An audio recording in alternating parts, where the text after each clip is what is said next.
Well, there won't be days of faultless blue skies and sunshine, but nonetheless, the sunshine has its peak strength at this time of year. So through the course of the next 5 days, I think it's a case of umbrellas and sunscreen at the ready.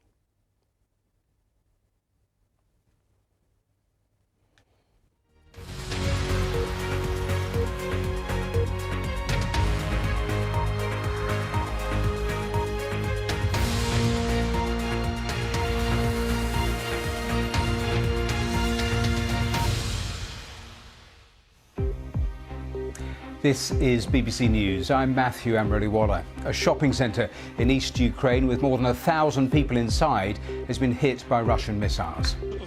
At least 2 people have been confirmed dead and 20 injured, according to the office of the president. We'll bring you all the latest details.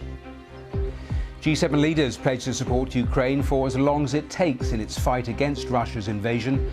President Zelensky asked for more weapons and tells the leaders he wants the war to be over by the end of the year. NATO announces the biggest overhaul of its collective defence and deterrence since the Cold War. They plan to increase the number of troops on high readiness tenfold.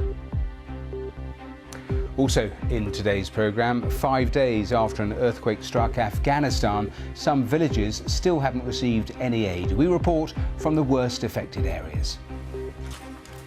And Wimbledon begins in front of full crowds for the first time in 3 years. Novak Djokovic begins his quest for a 4th successive Wimbledon title. Coming up, I'll bring you the latest from the All England club on the opening day of the Championship. So we've had rain and now, thankfully, sunshine with Novak Djokovic, Emma Raducanu and Andy Murray among the big names in action.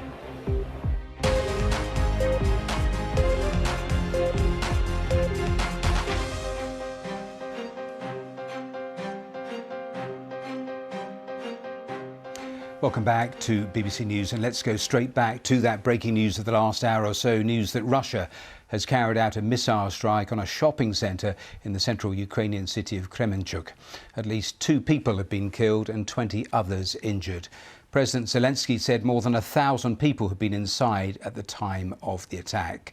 Let me show some of the latest pictures that have come in, and these in the immediate aftermath of that strike. 3:50 local time it was, and you see the huge fires that they were dealing with. This is a really large site, 20,000 square metres in terms of the shopping centre itself, and there you see what has been going on for the last hour and a half, which is the search for people and those injured being looked after by the emergency authorities. But the focus has been on that massive fire. In terms of the details of numbers, I read out in terms of confirmed casualties, but with the president saying around 1,000 people were in this shopping centre at the time, clearly those numbers are likely to rise in the next little while. But those just some of the latest pictures. Let's hear more of the latest detail. We heard more a few moments ago from Nick Beak, our correspondent in Kyiv.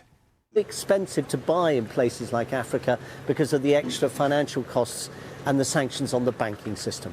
Now back to you in the studio.